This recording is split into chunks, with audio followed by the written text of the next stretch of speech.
Hello and welcome to episode 50. I didn't check the episode. I think it's 55, but I might be wrong. But welcome to the first Road Jump Media podcast episode of 2022. Thank you. Wait, hold on. Are you guys coming through the speakers? Can you guys say something real quick? Hello, hello. Okay, you guys are coming Hello. through. You guys are Yeah, coming through. okay. Cool. All right, sounds good. Nice. Yeah. So, once again, this is the first episode for us for 2022. Glad to be here. I have my hosts, co-hosts, Jose and Luis. How you guys doing? Hello, everyone. Nice to be back after a long break. Yes, hello. Happy new year. Happy 2022. Yes, it's good to be back talking about games. Our passion. Heck yeah, dude. And this episode is always one of the more exciting ones because we get to talk about our favorite games of the year, which is always exciting. Yes, I'm kind of excited. Looking forward to this one. Heck yeah. All right, so what we're going to be talking about today, we're going to be talking about, of course, our favorite games of the year. We're also going to be talking about our video game draft that we've been maintaining throughout last year. And yeah, we'll just go through the results there. And I think that'll just about do it. That'll take us to the end of the podcast. So, um, do you guys want to talk about what you guys been playing real quick before we get into those two things? All right. Okay, so I'll go ahead and get started. So yeah, it might be a kind of long list of things that I'm Go playing. for it, dude. Go for it. It's been a while. It's yeah, it's been a while. So just really quick, and just to catch everyone up. So like in previous podcasts, I've been playing on three different consoles. Um, for my 2DS, I've been playing. I think that's the one that I've been playing the least. Um, but I remember I started playing Sushi Striker, and that's the game that I've been playing in that system. I think I might be maybe like a third through it. Um, but it's one of those games where I just go in and play whenever I can. Um, but yeah, I've been focused on the Switch and the PS5, so it's sort of like on my it's sort of like sitting there in a corner for now. Um, but yeah, for the Switch, I've been playing.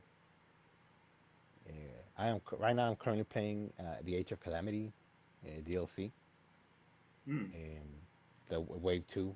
I kind of forgot honestly that it had come out. But I was like, might as well just go ahead and play it. I played Wave One. I'm gonna go ahead and complete Wave Two. Again, it's more of the same. It's really cool though. Like they added more story elements to it.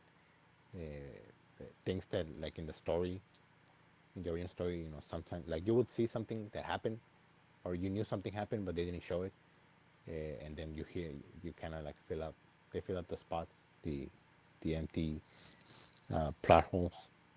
And so it's sort of like it makes it like a more complete story. And then you get more characters, more missions. Um, I'm actually quite enjoying it. I think I enjoyed this wave more than the first wave of DLC, but it's just fun playing around, killing monsters and stuff. Mm. Before that, I was playing I have a quick question Monster about. Hunter. Yeah, go ahead. So, all right. So you played Age of Calamity. That came out in 2020, and that was before the Switch OLED. Yeah, that Ha- yeah, actually I think that came out in 20. Was it 2020? it was Yeah, right, 2020 December 2020. Yeah, November. yeah. December I think. Oh no, in November. Yeah, you're right. Yeah, and so my question is, now that you have an OLED, have you played it handheld, and has that enhanced the experience, the new screen? I haven't yet to play any game on my OLED. I was sort of like waiting to finish the games that I started playing on the regular Switch. Just go ahead and finish those there, and then like start. I actually want to start Metroid Dread on my OLED just to get Oh, that experience, with a brand new game. sure. Uh, but I definitely wanna test it out. How maybe like how Breath of the Wild looks on the OLED. I want to see how this game looks on the OLED. Sort of like compare the experiences. Um, but yeah, so far I haven't really played anything on the OLED. But I'm I, like I wanna start playing a game like Metroid Dread on that system first, just to get like like a brand new kind of experience and see like how how it looks. I respect But that. yeah. That's cool. hmm Um, but yeah, but like I said, I definitely want to see how it looks. Um, what else? Oh, for the Switch. So yeah, so before that, I started playing Monster Hunter Rise, Monster Hunter Stories 2, Wings of Ruin. And I won't go into detail as much right now because it might be one of my favorite. Well, it is one of my favorite games, so I'll talk about that later. Cool. But yeah, I that game came out in April, and I barely like finished it. Uh, what like last month? Yeah, in December last month. Um, but yeah, I think that was the game that I started playing on my Switch, and it sort of like took my time away. Um, that was the game that I was focusing on the Switch, pretty much like all 2021. Um, um, but yeah, so I finally finished that, um, and I'll talk more about it later. But really, really cool game, solid game. And then for the PS5, what have I been playing on PS5? I think the last time we talked, the last podcast, I was saying that I had completed Miles Morales, I think, or maybe I didn't, but I was playing Miles Morales, Spider-Man Miles Morales. Really, really, really enjoyed Miles Morales. I finished the game. I completed the. Well, actually, I don't know if it has DLC. Yeah, I might have to check that. But yeah, I completed Miles Morales. I really enjoyed the game. Really fun. I think it's, to me at least, in my opinion, it's way better than Spider-Man, the first Spider-Man, which Mm. I also played this on 2021. I played the remastered one on PS4, the PS4 remastered, and then I went on to play Spider-Man and Miles Morales. Really, really cool game. Really fun experience. I enjoyed the characters. Surprisingly, because I don't know, like I'm not as familiar with Miles, um, but I really, really enjoyed the story. Um, and then I started playing. I played Doom Eternal, um, which is one of the games that was on my backlog. Um, I think Doom Eternal came out in 2020, right? Yeah, with Animal Crossing. That's true. Yeah. All that means. Um, so yeah, I finally got to play the sequel after having played the Doom 2016 a couple years back. Uh, Again, it's just dumb fun, going around playing with, shooting demons. Uh, I think I enjoyed the first one more. I think it was more simple. Uh, Mm. but this one, it's just as fun. It's a little more challenging, and sometimes I feel like it was just like the final boss. It was kind of like I don't know. It got annoying a little bit, because it's sometimes it could be like way over the top and like really, you know. But but I did enjoy it, and and yeah, so that was that. And then after that, I started playing. I got to play a few minutes of Horizon Zero Dawn, trying to get ready for the next game. Dude, me too. Um, yeah, so I started playing that. I know. So I started playing that just like a couple of hours, I think. I haven't really touched it though. That was I want to say that was like 3 weeks ago. I haven't really played the PS5 though lately. Right. I think it's been more on I've been more on the Switch, but yeah, I plan on keep playing Horizon just to get ready again. Um, but yeah, that's pretty much what I've been playing. And just shout out, I played, uh, we played Monster Hunter Rise for a few Oh hours. yeah. Um, Dude, that game, like I've been thinking about that game. Like I want to play more of that game. Like Yo, if I after had my after we Switch, yeah after we played, like I don't know, it kind of like reminded me like this is such a good game. And we looked at the Nintendo Switch like in review kind of thing, like how many hours you put in games. hmm I think that was like my most played game, and like I remember like dang, like I did put like a lot of hours in this, and it like I just goes remember flies like by. It does. yeah, and it's really fun. You'll hear more about that game as well later on, Oh, for me too. but For me yeah. too. So we played like a couple of hours together. Also, we played Super Mario Superstars, Super Mario Party Superstars, right? I think it's called. Uh-huh. With our friends, with the whole crew, and that was fun as well. And I do think it's one of the best, um, if not the best Mario Party, like in a few years. Like, since like I don't know, since Mario Party 4 maybe. I don't know. Way better than the last one. But yeah, and Luigi, I that's think boomer talk. uh, I know, right? Dang, it's 28 this year. I'm gonna be 28 this year. Like getting close to the boomer age. Nah, and I think if I'm not wrong, I think that's all. Maybe we played a few Smash rounds here and there. hmm Don't really remember. Mm, but yeah, that completes the whole gaming I've been doing. Show enough, man. Show enough. Wait, so was that all year? Or you've been playing last year? No, No, that was the since what I've been playing since like the last of them. which was like Like early it's a lot, December, I you know. believe. Yeah. Oh shit. Okay. Well, I guess it's my turn. I haven't really been playing that much. Well, actually, now I have played. The main game that I've been playing is Hades. I finally got to Hades. Ooh, And Hades is really good. I really, really enjoy Hades. I think I've put in. I checked yesterday. I think it was like 50 hours. 50 hours put into that my game. gosh, man. Tell me. I know. I'm kind of surprised at myself. Because I didn't really think it was gonna be that engaging to me, honestly. But it really is. I don't know. It's really fun. It's you. Well, I don't get tired of it. The replayability. hmm It's really.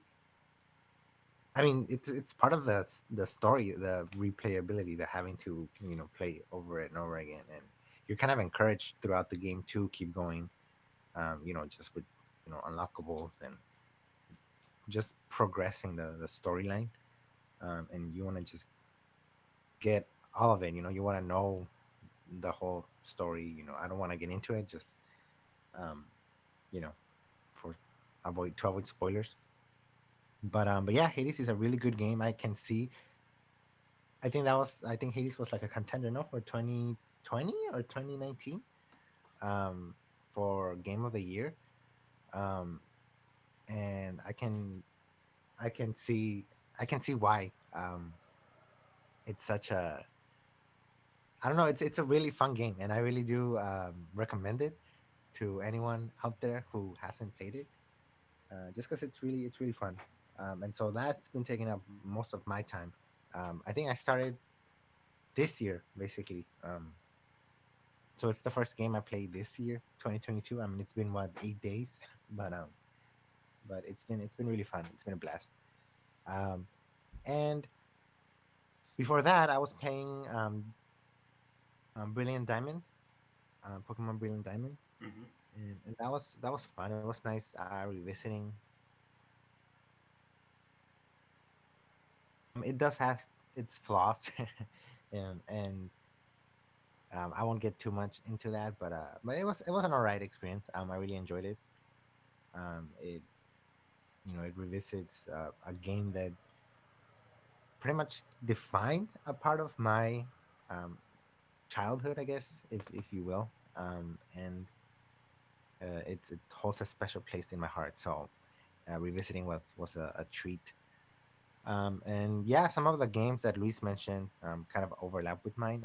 Since the last time we played, I mean, since the last time we got together for the podcast, we have been playing. Um, we played Mario Party. I myself have not played as much as Luis, just Okay. because I'm not. Well, the PS5 is kind of um, taken over by my siblings, but but yeah, hopefully this year that'll change. I do want to play more games. I'm glad I finally got to play Hades. Hmm. It's kind of expanding that, um, and and yeah, I'm looking forward to what this year holds in store for me. But yeah, that's been pretty much it. Nice, dude. Um,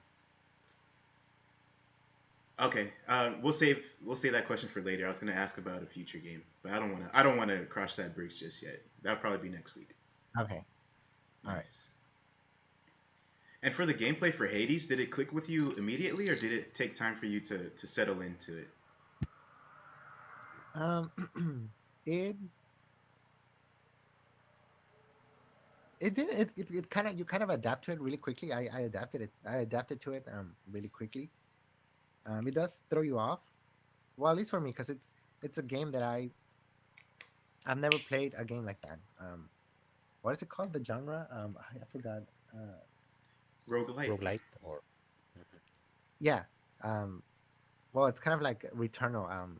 In a sense, I guess. I think Returnal is also from the same. It's like the same type of game. Mhm. Um, Right. but um, but yeah, I had my doubts.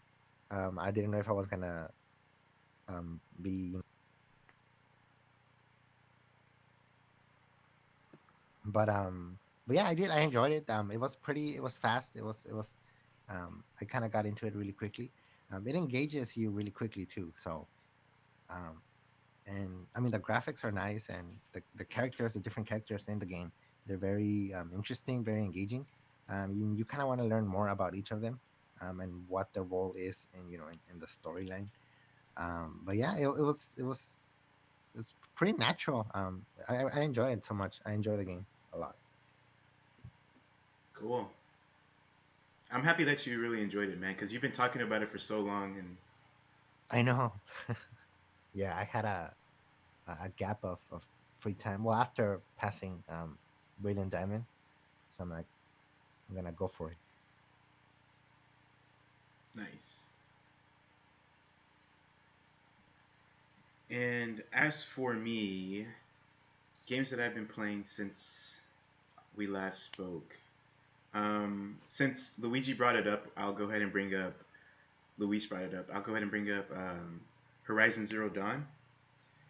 So, like him, I put in probably like an hour and a half or something, or probably just an hour into Horizon Zero Dawn.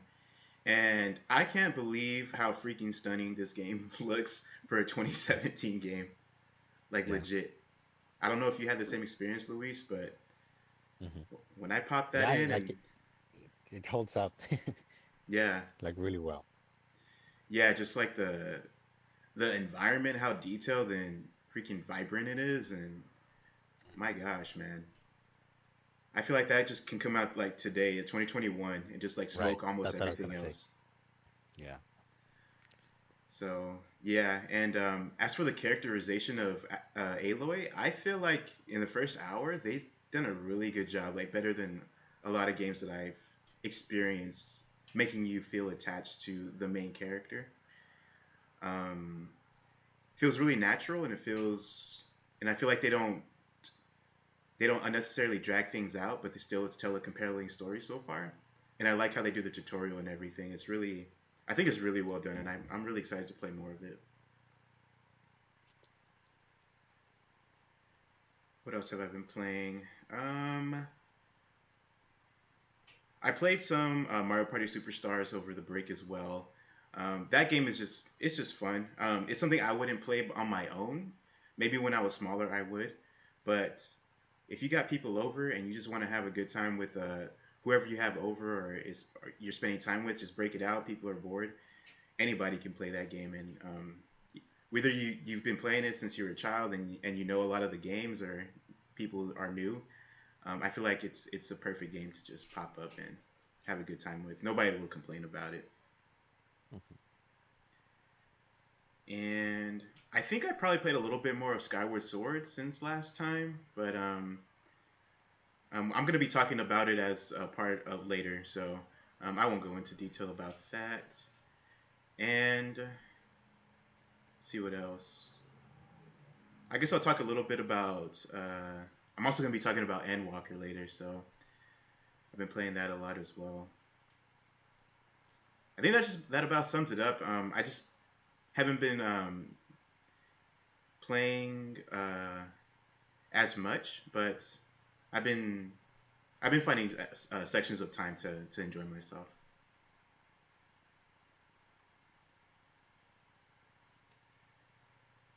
All right, you guys ready to look at this draft that we that we had all last year? Yes. Yeah. Nice, nice, nice. Because it's like, yeah. Okay, sure. Let's just get this over with. Nah.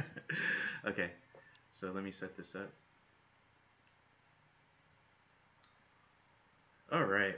So I am sharing our screen with the draft results. To nobody's surprise, at least between the three of us, Luis is the victor of our draft. I think we should give him a round of applause for choosing such great games and Let's go. being such a being such a shrewd and knowledgeable player in this. It was actually pretty cool. So he comes out on top with 134.34 points. The games that he had picked, the only one that didn't come out was Hollow Knight Silk Song, and you weren't able to replace that before December, it seems. No. Yeah. But other than that, he had Monster Hunter Rise, he had Kenna Bridge of Spirits, he had Neo, The World Ends With You, Psychonauts 2, Cyber Shadow, Resident Evil Village, Halo Infinite, Axiom Verge 2, and Forza Horizon 5, which I believe is the highest scoring game that anybody had on their Yeah. list. Same. Damn. Yeah. And then for the counter pick, you were gonna pick Five Nights at Freddy's, right? Yeah. Okay, so for some reason they don't have the score for Five Nights at Freddy's. Maybe there wasn't enough reviews or whatever. But on my own, I looked up what it is on OpenCritic, and the score is 78. So that means you would have gotten minus 8 points, I believe. Yeah. So your ending score would have been 126.34, All right. which still puts you in the lead by Yeah. It's still in the lead. yes, sir. All Oh, right, what's up? Rigged. Oh, He said it's a rigged. okay, okay, I got you. And I guess the lowest, I guess we can point out the lowest one that you had. Axiom Verge 2, which is pretty surprising. Hmm. Yeah, I've saw like a couple reviews of the game. Like I guess it's good, but it's not the first one. Like it couldn't top the Mm, first one. So yeah. I personally I never played either one. So As for me, I ended with 116.16 points, and the games that I have were Ratchet and Clank Rift Apart, Hitman 3, Shin Megami Tensei 5, Near Replicant, Ruined King: A League of Legends Story, Guilty Gear Strive, Monster Hunter Stories 2, Wings of Ruin, Metroid Dread, Voice of Cards, The Isle Dragon Roars, and Siberia: The World Before, which did not come out, unfortunately. My counter pick was 12 minutes, which lost me 5 points. It got a 75. My highest scoring game was Ratchet and Clank. And my lowest scoring game was the Voice of Cards game that was on a Nintendo Direct, and I thought it was cool and it would get high reviews, but alas, that did not happen.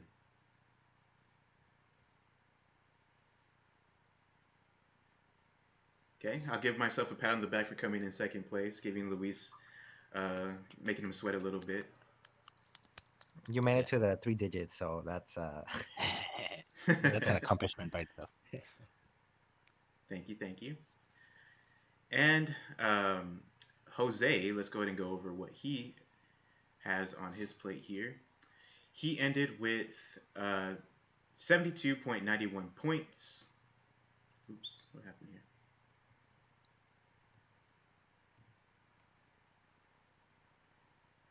I did messed up a little something. Okay, we're back. Okay, so he did end. Why am I doing that? I'm like making everything go away off the screen. One sec. Oh, Okay, I got fat fingers. All right, now we're back again. All right, Jose ended with a total of 72.91 points. His roster consisted of Little Nightmares 2, Returnal, 22 minutes, 12 minutes, Bravely Default 2, Solar Ash, Deathloop, WarioWare Get It Together, Life is Strange 2 Colors, Five Nights at Freddy's, Security Breach, The Gunk, and his counterpick was Kenna, Bridge of Spirits. It looks like you should have. We're gonna go ahead and count Five Nights at Freddy's. So you should have. You're in the 80s, Jose. Plus nice. 8. Yeah. Yeah, I think I was the most affected by the well, first of all, by picking Kenna as a counter pick. I think Mm, that really hurt me. But I mean, looking at Luis's picks, like they're all in the 80s and above. Oh well, I mean Axiom, I guess. Um, right. so I would have, with whichever game, I think I probably would have had minus points. Um, and I think also like the postponements, Mm, um, you know, not releasing. Like I had to replace I don't know how many of the original picks that I sure. had chosen. Um, like the gunk. I remember that I changed that the last time we got together, and that was kind of like a last minute like type of thing. Um, but I guess I didn't get points for that, so Nope. that hurt me too. Yeah. Um, but yeah, it was fun. It was my first time doing this, so um, if we ever do it again, I'll be ready. Yeah. Oh, we're gonna do it again, man. We're probably gonna be doing it. Uh, is there anything in January that's coming out that is would really press us to do it? I can't think of anything. Arceus coming with 100 out of 100. Oh, snap! That's right. Pokemon Arceus. Is that coming out later well, in the? when is that coming up? Yeah. Does anybody know the release date? I can look it up. The 28th, I think. Uh, Pokemon Okay, Legends so Arceus. All we're right, like two so weeks. it's coming out towards the end of the month. So if we do our Game of the Years this week, and then we do our anticipated games next week, we can probably do the draft um, The week after. the week after. Yeah.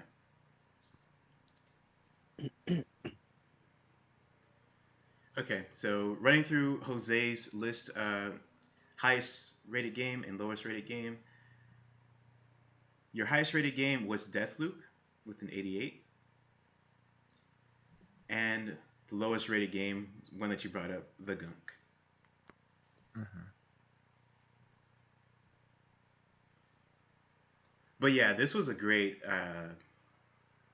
activity for us to do during the podcast. Just to, Yeah. yeah, I really enjoyed it. Honestly, it also helped me because I don't like keep up with like games. Sure. Um, so like doing this and like having like titles in my roster that I picked. and like being like looking forward to seeing how they do. Like it encourages me to keep up with those titles and see like their trailers um and obviously the scores. So it's like it's more engaging. Like it helps me get more engaged with like the video game releases, um, which I'm really not as engaged unless it's a a game that like that interests me. So this really helped as well, just to be more involved, with the video game world, if you will. So I really enjoyed it. I gotta Nice. I'm say. glad to hear it. You were gonna concur, Luis? Yeah, I was gonna say like same. I think, uh, unlike Jose, I think I like to keep up with like games and like the releases Hmm. and I don't know, like that stuff like really interesting. So I think I just it's like a fun, it's a fun and competitive like aspect to it, and it's really cool. I think it's really cool. Yes, I agree. All right, so that's two of the three things that we're going to be doing today. Are you guys ready for arguably the most exciting part of this podcast? Yes, Let's go. I am ready. Awesome, awesome. So we should discuss how we're going to do this. For me, I have a list of 10 games, but that's pretty much all the games that I played that came out this year. Okay. So, uh, just asking, how many games do you guys have off the top of your dome that you'd want to share or shout out? Mm, I have uh, like two or three. Is that Luis? sure. No, That's that's Jose. me, Jose. Two Okay. or three, around two or three. So Hmm. Me, from the games that came out on 2021, I have like a five, a solid five games, like a top five, I guess. But I Okay. do have others that I played this past year, but it's games from other years. You All know what I mean? right. Hmm. So for the games for the past years, I think we could do those as shout outs. Yeah, that's what I was thinking. Okay. All right. So I think what we should do is we get the shout outs um, out the way first. We can just, you can go first and then I'll do my shout outs. And then we'll just take the top five. All right. All right. And then when we hit the top five after the shout outs, Jose, do you have two or three? um, I want to say two, just to be sure. Two. I didn't play a lot Mhm. this past year, so Okay. I don't have a lot to say. Gotcha. Gotcha. Um, so I guess, well, I kind of wanted to go around the table. So I guess we can go. Um, Luis and I will You guys can share do two. two. Yeah.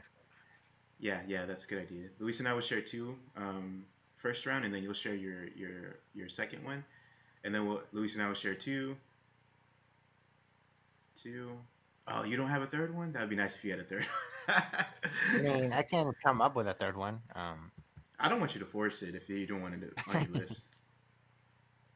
um, You have a shout out or something? You don't have to put it on your list.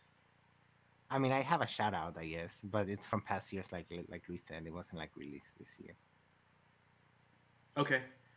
I mean, I guess I can. I have a third one. I'll just it's like it was in the back of my mind, but I mean, I guess. Okay, gotcha. All right, so let's just go ahead and begin then. I think we got the format kind of laid out. Hmm. Luis, I'll hand it over to you since you usually go first when we talk about games. Go in Right. and share your shout outs. All right. So a couple of my shout outs. So I was finally able to to play Captain Toad Treasure Tracker this year or this past year. It was a it was I believe it was a Christmas gift, like a 2020 Christmas gift from Jose, or I don't know if it was a birthday gift, Jose. I don't know. Do you remember? Yeah, it's also it was It a was Christmas. Christmas gift. Yeah, so it was a 2020 Christmas gift. Um, and I finally was able to play it like early 2021. Mhm. Um, I was always talking about this game. It was since the Wii U, like since the Wii U release. It was a game that I wanted to play. Uh, uh, like I kind of wish I would have played it on the Wii U with the touchpad and all that, but it was a game that I was always interested in. I would always talk about it. Like I would always tell Jose like, oh, if only or something, and I finally got it as a gift, and and I was able to play it this year, and it's really really fun. Um, I think it's very unique of like what Nintendo accomplished with this game. It's really cool that how they and well, talking about, and I'll be talking about another game like that came out 2021, but which will support the Bowser's Fury. Um, Mhm. well, the 3D World, Super Mario 3D World. Uh, it started because of that game. There are some little mini games in the 3D Mario World, Mario 3D World, and and they made like a full game of these like little puzzles, right? Where you have to collect 3 stars with Toad, Oh, and okay. it's such a I don't know, like I hadn't seen anything like it before, um, but it's just like a little box, and you just move like areas, you move blocks so Toad can walk through, or you like if you stand on a platform, then you like swipe up, your touch screen, the Switch touch screen. It goes up, and that's how you like move, right? That's how you uh, you want to go like on a platform, you stand on something, and then you swipe up, and you take Toad to that platform. um and speaking of that, right, like it's one of the, if I think it's the only game that where I've used the touchscreen, the Switch touchscreen, Mhm. which is something that I feel like, I don't know, like people might forget, that like you can use a touchscreen on the Switch. um but yeah, it was really cool. um I did. I think you can get like a stylus, but I did it with my hand. Like it feels way better. Uh, but yeah, I mean, I think there's enough like challenge to the puzzles, and it's not like very story heavy. It's like a really simple story. You're Toad and your partner Toadette. She gets, I guess, kidnapped by this bird, and then you just go around and collect stars looking for her. Pretty simple. It's really fun. It's something you can play like while, I don't know, watching a video, or um, I don't know, watching a stream or something, and just play that game. I really really enjoyed it. I don't know. I like puzzle games. Um, yeah, it made me appreciate Toad more with this game. Um, but yeah, so that's what I played early this year. So shout out to Captain Toad, even though it came out like, I don't know, 2015 or something like Oh, that. thanks, Luis. Thanks for playing my game. What the hell? Whoa, Toad, we got Toad in the house. Thank you, Toad, for all the fun. Special guest. Yeah. um, but yeah, so that was Captain Toad, what's it called? Treasure Tracker. Yeah, Captain Toad Treasure Tracker on the Switch. Um, you want me to go to the next thing? You said two, right? um, shout outs. Well, that I was a I shout out. think we just Oh, bundled in the shout outs. okay. I'll just go ahead and say the shoutouts. Yeah. Okay, yeah. So that was Captain Toad. Also shout out to Spider-Man, the Spider-Man games. I already talked a little bit about those. This year I finally played Spider-Man, the the Spider-Man game, right, for the PlayStation, the PS4. I played the remaster, and I also played Spider-Man Miles Morales, the sequel. Really cool games. Um, I hadn't played um, like the new superhero games. I think I had like some experience with like Batman, Arkham Asylum, I believe.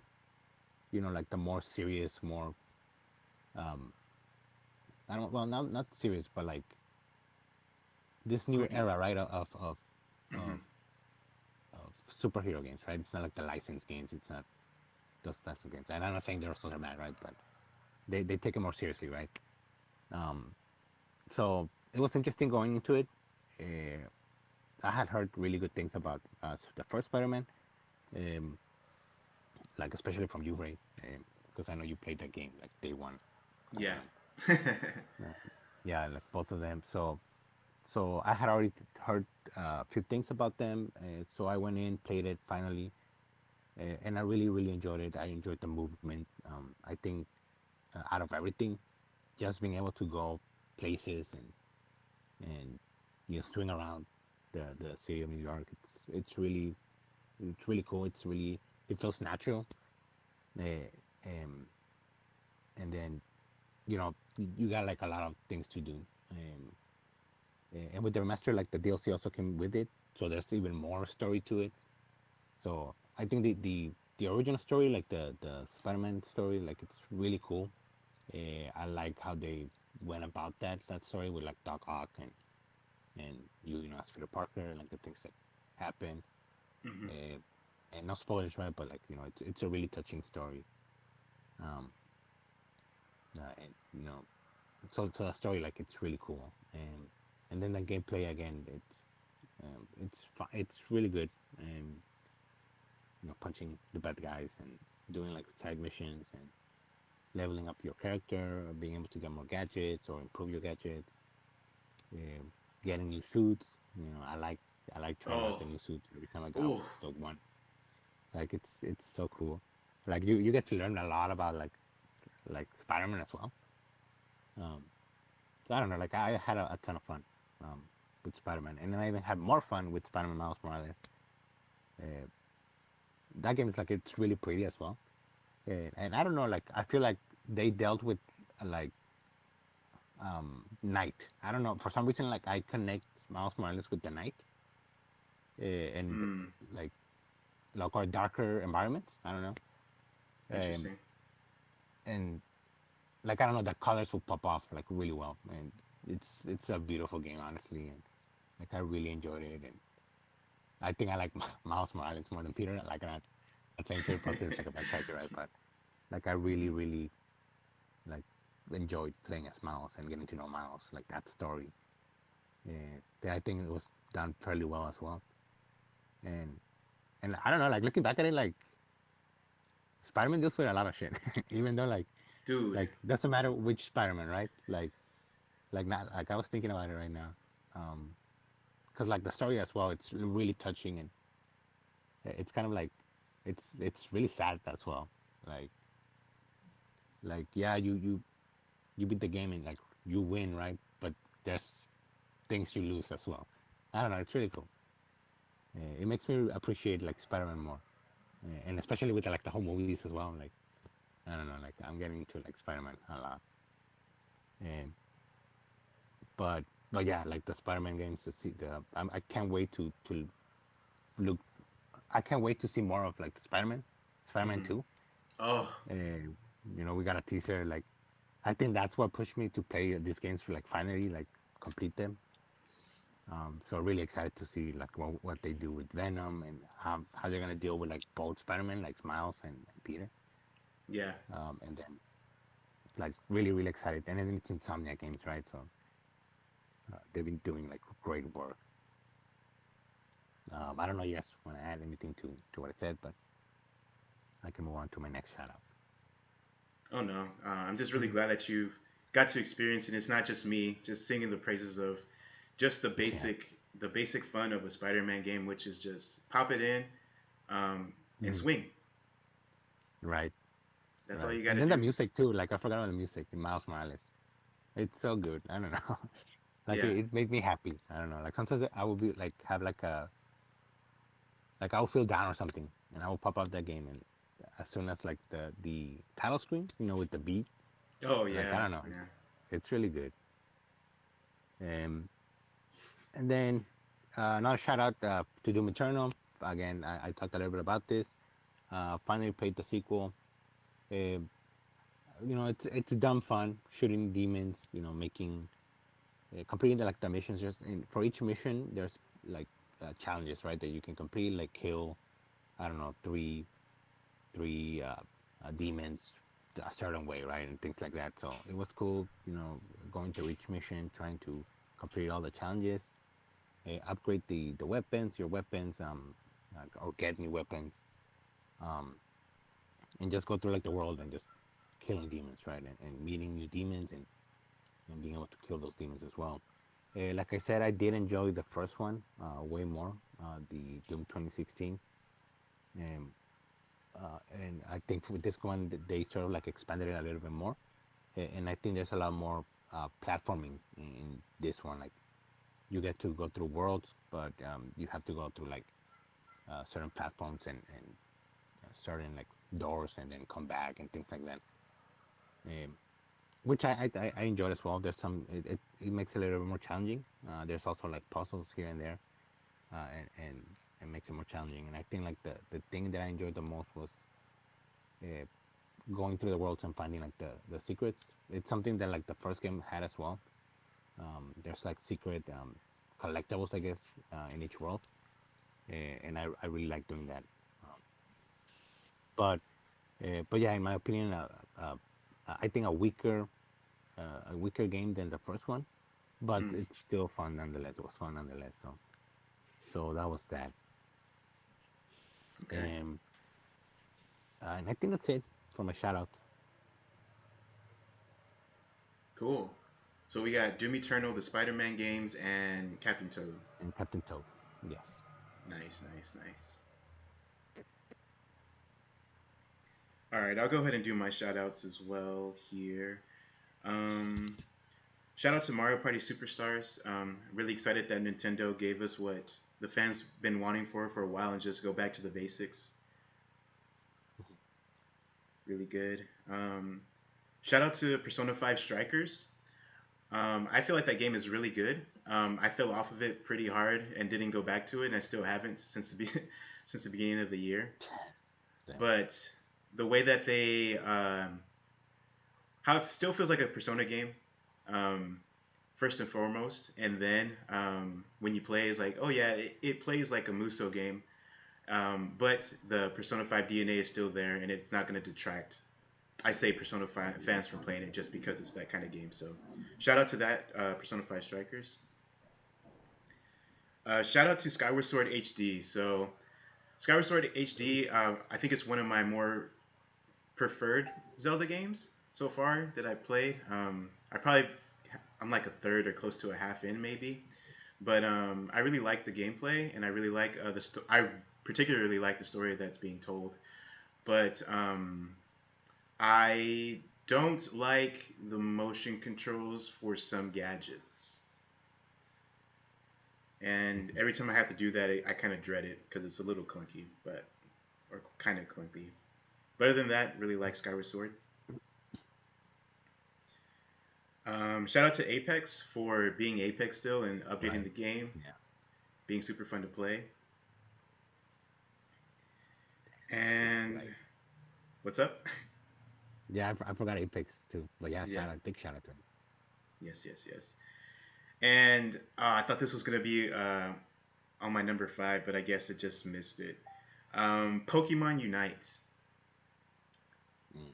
So for Pokemon Unite, it's something that I kind of really pushed you guys to play with me to play with me that game. Mhm. Luis, I think you played the least out of everybody in the group. Yeah. I don't even. Yeah, I don't even think I played that much or at all. Yeah, I think you missed out when we were playing it together. Uh, it's probably for so the genre is really uninviting to new people. Like MOBAs, you have to know the language, you have to know what your role has to be and your what your responsibilities are and how you interact. And in a typical MOBA, you have to worry about items as well. But for Pokemon Unite, I think what makes it really good is that it simplifies it to where the barrier to entry is the lowest that I've seen a mobile game have. You don't have to worry about items. You don't have to worry about extra things like vision and making sure you can see certain areas of the map and all that. Um, you just pick your character. You do have like what is it, buffs that you can apply to yourself. But I think other than that, and a couple of skills like some like a skill to help you in combat. But other than that, like as long as you know, like just jump in and then just like learn by jumping into the fire. And after like a few matches, especially with your friends, you'll get the gist of it, and then you'll start making plays and enjoying the abilities of the Pokemon. Like playing as a Pokemon in this kind of game where you actually have control, like more control, and it's not just turn based, and you can actually, as like for example with Lucario, if you wanted to use your, you have a whole bunch of like dashes, and you can like reset the dashes and all that if you kill somebody, and you have different variants of your skills. Like one of my favorite ones is the one where he has a staff, and then you can throw the staff out, and then you can teleport or not teleport, but dash the staff and do damage. So um, just seeing the Pokemon in that light, playing with your friends, I think is deserves my number one shout out on my list.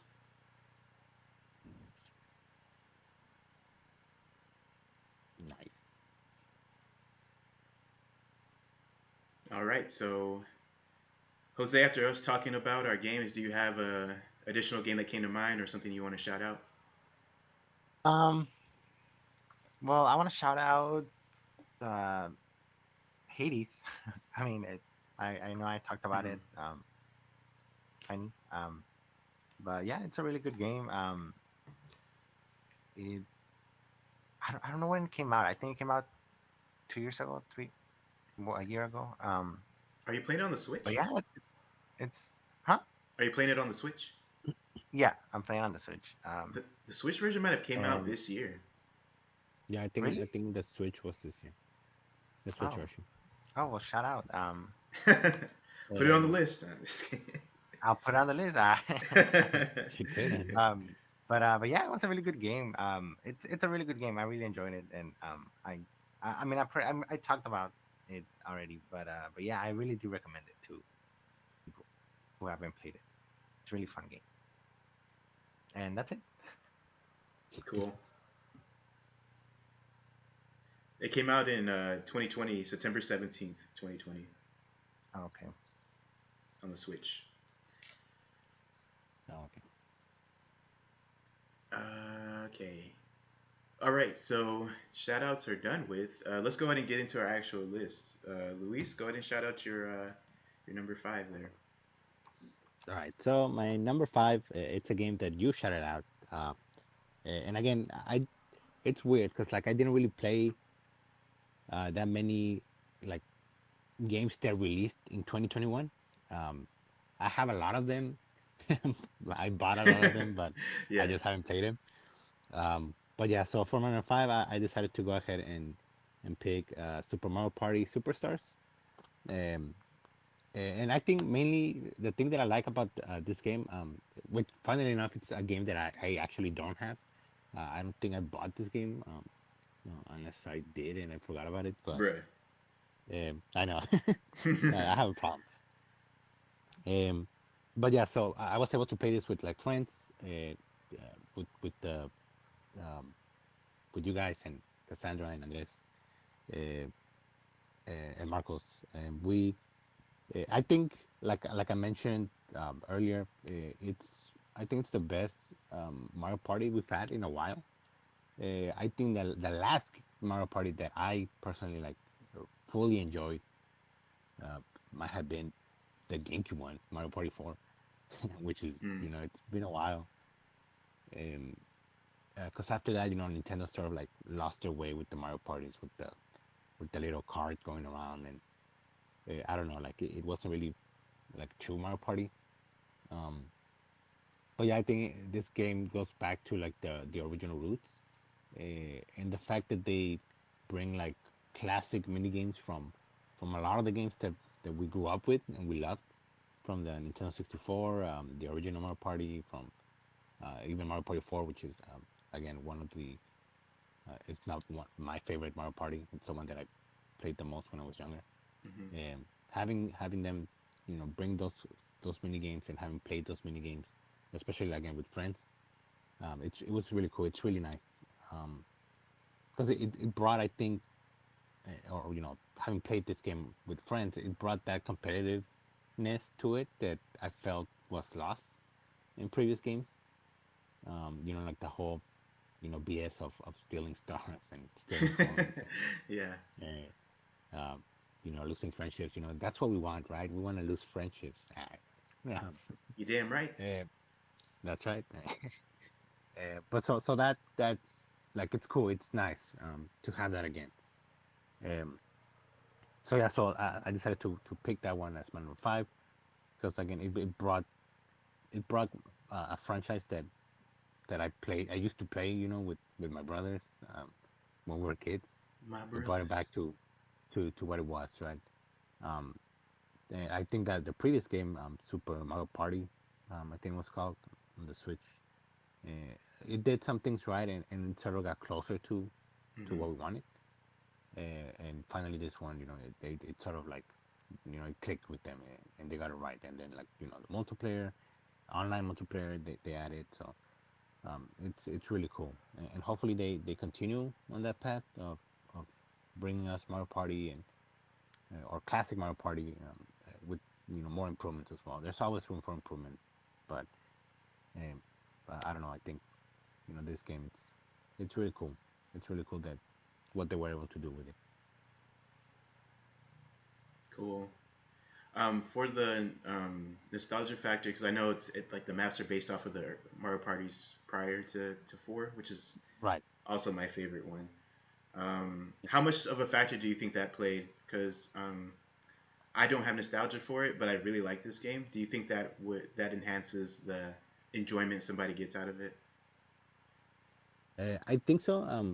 Because like you said, like I think all the maps, right, are from like the Nintendo 64 game, the original game. I believe so. Um, and I don't have that nostalgia for the maps or even like the music. Like for example, Andres has.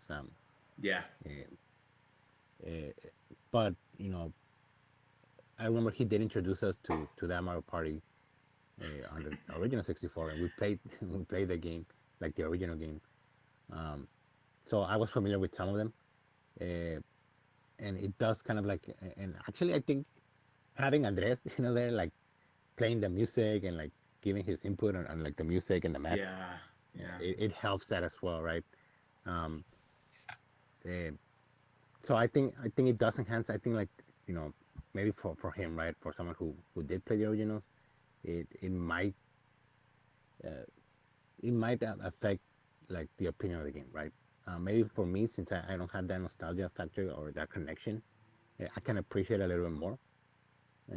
Because I know our boy, he had like some issues with like the music or like the remixes, Hmm. and I get that, right, because he has that connection to the original game. So I think in a way made me appreciate it more, maybe that maybe more than he did. Um, but I think nostalgia does come into play as well for many people. For them to be able to play uh, these maps. I remember when it was announced and they showed up some of the maps. I was looking at reactions from people, and they were happy to see some of the maps, right? Like classics for them. Mm. Um, but yeah, hopefully we get a Mario Party with like the Mario Party 4 maps one day, because then I'll probably be a little more excited for those. Uh, Yeah, I feel you. yeah. All right, so I'll do my number five. But before I do, I'm gonna break the rules because I forgot a shout out. Mhm. uh, What? Ray breaking the rules? yeah, yeah, I'm gonna break the rules a little bit. This one's gonna be my actual number one shout out. Pokemon Unite will Okay. be my number two shout out. Mass Effect Legendary Edition. Oh, yeah. Wow. Um, You forgot about that. yeah, I went through a list on Wikipedia to remind me of everything, and this one slipped through the cracks, I guess. Hmm.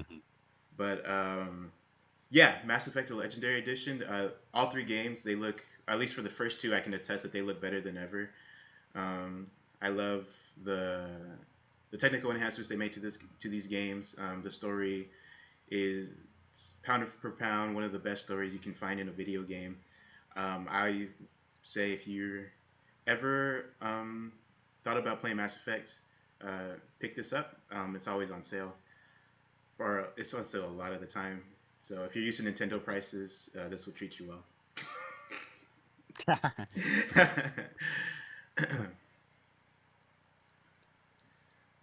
That Okay. sounded like what's it called? Like a jab instead of a challenge. Like, yeah. I'm like, damn. I'm kidding. There goes our potential sponsorships from Nintendo. Yeah. All Okay, right. so So, my actual number five. all right, All right, actual number five. I'm going to go ahead and put Scarlet Nexus here. right. Ooh. So Scarlet Nexus, I was intrigued by this game right when I saw just how it looks and it also its gameplay. Its gameplay is what really hooked me. So this was something that came out in the first half or right in the middle of the year. It was like right in June, I believe. And what really hooked me about this game was the combat and how crazy awesome it looked with the telekinesis powers. And the dude had a katana, and you could also play as another character, Kasane, and she had knives that she kind of like had hovering around her. So I was very intrigued by that, and I also like anime, so I was intrigued by the anime aesthetic. Um, when I actually got my hands on it, I feel like this game is. Um, I don't think you would be disappointed with this game. Like the beginning of this game, I think is really strong. Really strong. It hooks you almost immediately, from what I remember. You get to do combat rather quickly, so it doesn't drag. I guess the one gripe that I'd always said about this game was that it's kind of has an over reliance on using like static pictures to tell narratives rather than actual cutscenes. But when those cutscenes actually do kick in and you start getting the story, it's like it's like a B level anime story that you're getting a part of. It's interesting, but I think part of why I fell off of it is because it's not super interesting for me to just like keep going, especially with how the gameplay loop is. You can kind of distill it into you got to go into these zones and you got to defeat enemies, and then you go back to the what do you call it, the hub or your base of operations, and then you talk to your teammates. You do some upgrades, and then you see some cutscenes or some static cutscenes or whatever it is, and then the loop goes again and again. So while doing that is fun, like if you really wanted to, as far as engagement, maybe it could have done a little bit more to mask the actual like cogs turning in the background so that um, the interest stays there. But I say overall, if you are looking for a quality anime game and you like action combat, I say that this game is worth picking up, especially since it's probably on sale. So Mhm. I've enjoyed my time with it, and I do plan on going back to it. It's probably like right behind Horizon as to a game that I want to complete. Nice.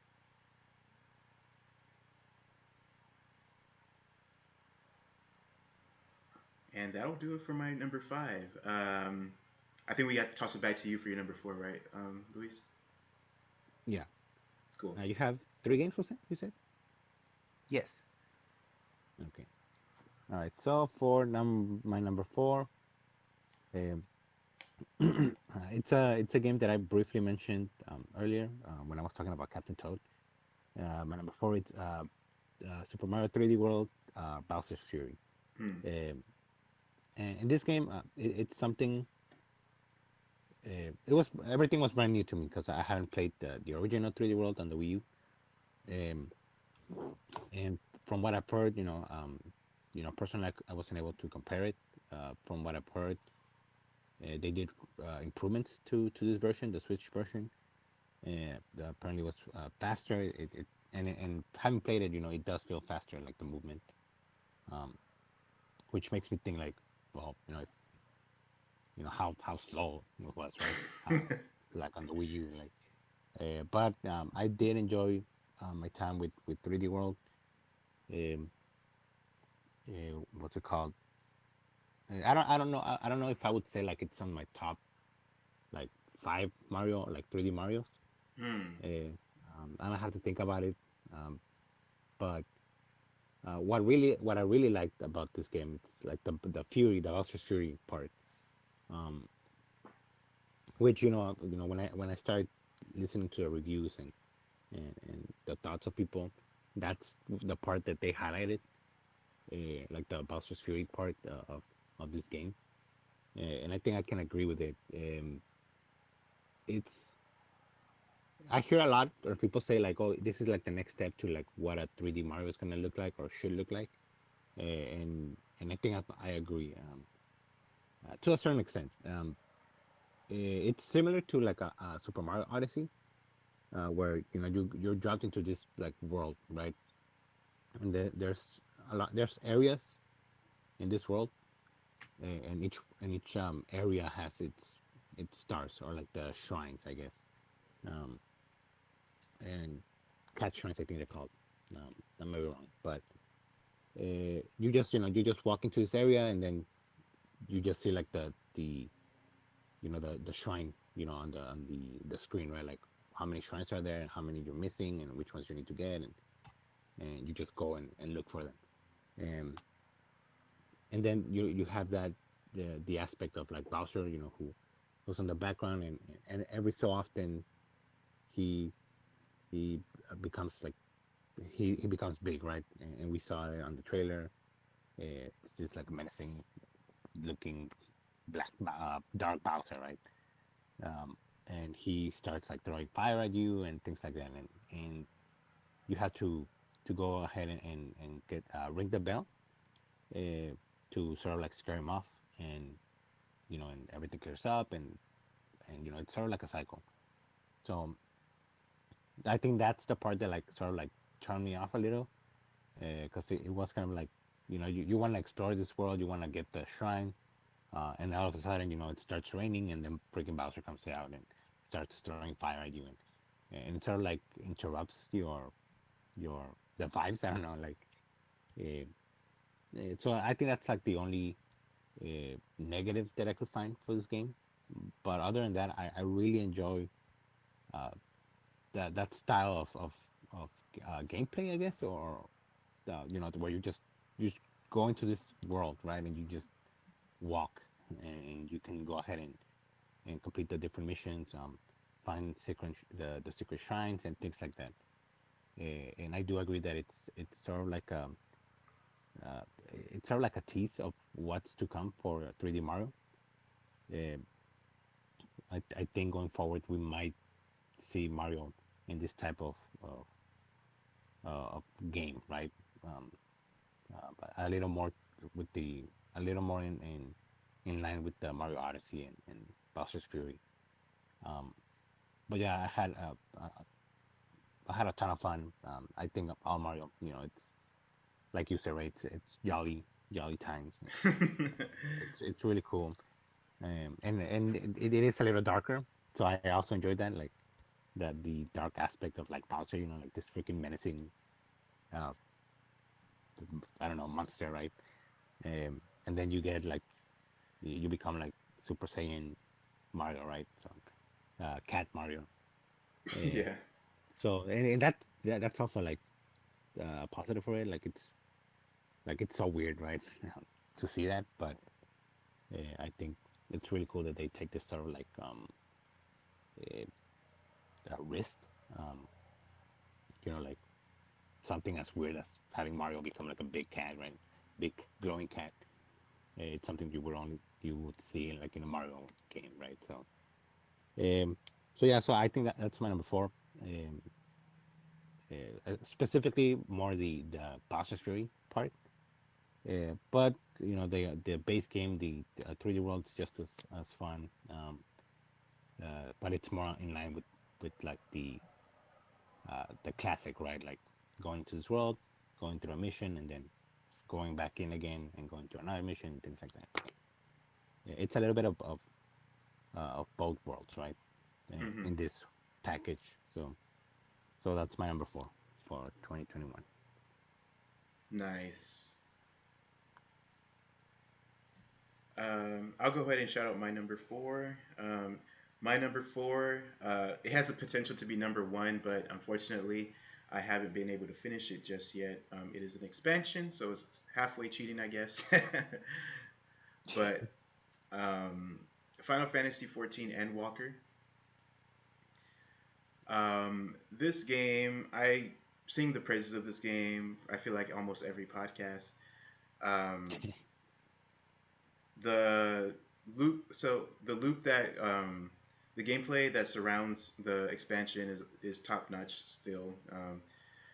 I've been able to experiment with a new class that I haven't even experienced that I've had unlocked because I've had Scholar unlocked to like level 80 or something like that.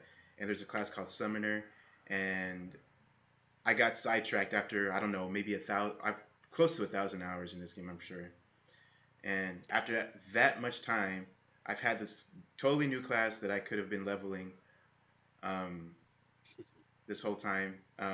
The classes, I think they don't have them in the most recent expansion, but I think all the way up to like level 70, I believe, you have class quests. So for all like the 14 or however many jobs there are in the game or classes, combat classes, I don't know um, too much about how the crafting classes are, the hand and the land classes. I don't really mess with those too much. But for the combat classes, you have class quests. So, like every few levels, you'll have a quest specifically tailored for that class. And I I think last weekend, I just spent almost all Saturday just experiencing that summoner class, and yeah, that was really fun to do. Um, and I think they put a lot of passion behind that one too. It's just like a side thing, but it just feels like it's done so well, yeah, regardless. But that's kind of like a tangent of what I've been doing. Let's talk about Endwalker. Um, Endwalker is the latest expansion for Final Fantasy XIV, and I've been keeping up with all the expansions. I'm caught up on the story, except I haven't finished Endwalker yet. And I didn't put it higher just yet because while there has been combat and I've experienced one of the dungeons, the new dungeons already, and the story as well, I feel like it's barely picking up the pace to where things are escalating and all the most exciting things are going to be happening. So that's why it's at number four right now. But what I've experienced so far, story wise, it's holding up to what's already been established, which is a top tier story, probably the greatest Final Fantasy story that I've experienced so far, which has been going on since like the beginning of the last decade up until now. This is going to be the Yeah, culmination, yeah, and although there's so much content to like ingest and to internalize, like I feel like just keep giving me more. Just keep giving me more time with these characters. Keep yeah. giving me more time with this lore.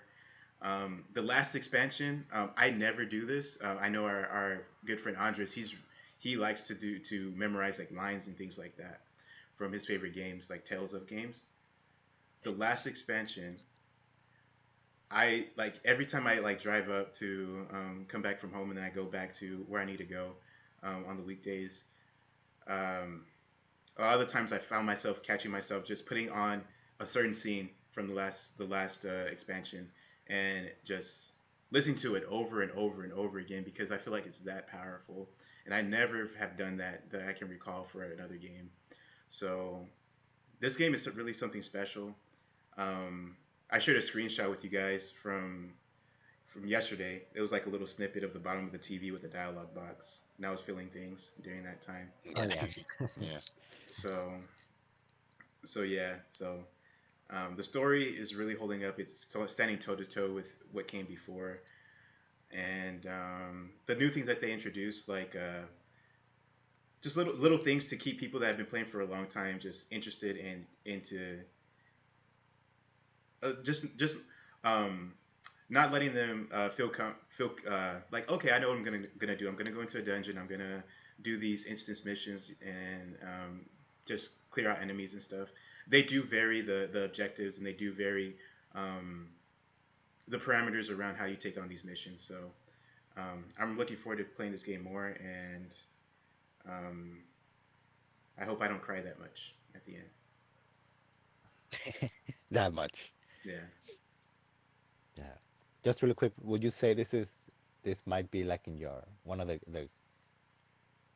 what's it called? One of your favorite games ever? Yes. Like would you Yes. put it in your list? Yeah. I put it on my Damn, list.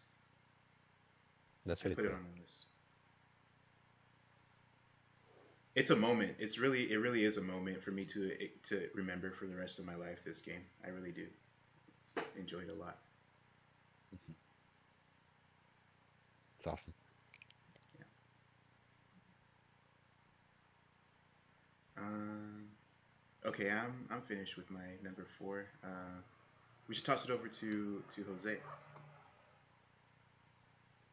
For three. Yeah. Okay. Well, um, so like I mentioned before, a forward. um, I didn't really get to play that many games, so that's why my list is a little limited. But again, I really do hope that this year I do play more games, especially since I have my own Switch now. So That's right. that's gonna open a lot.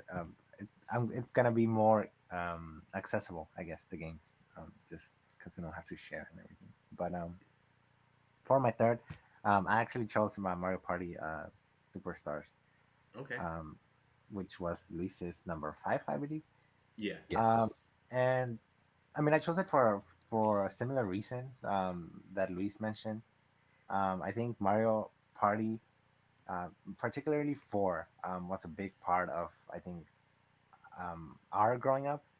Um, I guess everyone has like their own Mario Party, which is funny. Their own Mario Party that like marked them.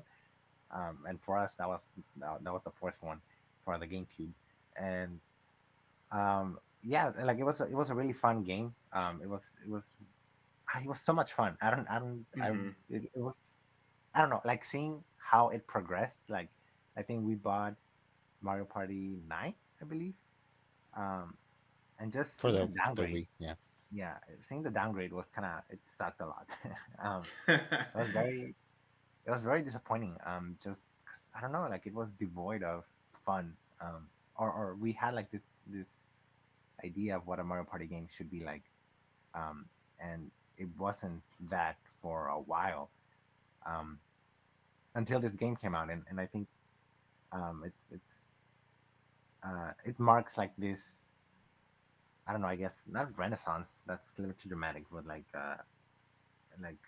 going back to its roots, like Luis mentioned, and the competitiveness and just what made it fun. And I'm glad that they took out that car concept. I don't know why they added the car thing in the other games, but yeah, it was fun to revisit some of the mini games. Um, some of those mini games that we hadn't played before, just because we never got to play the first Mario Party or the second.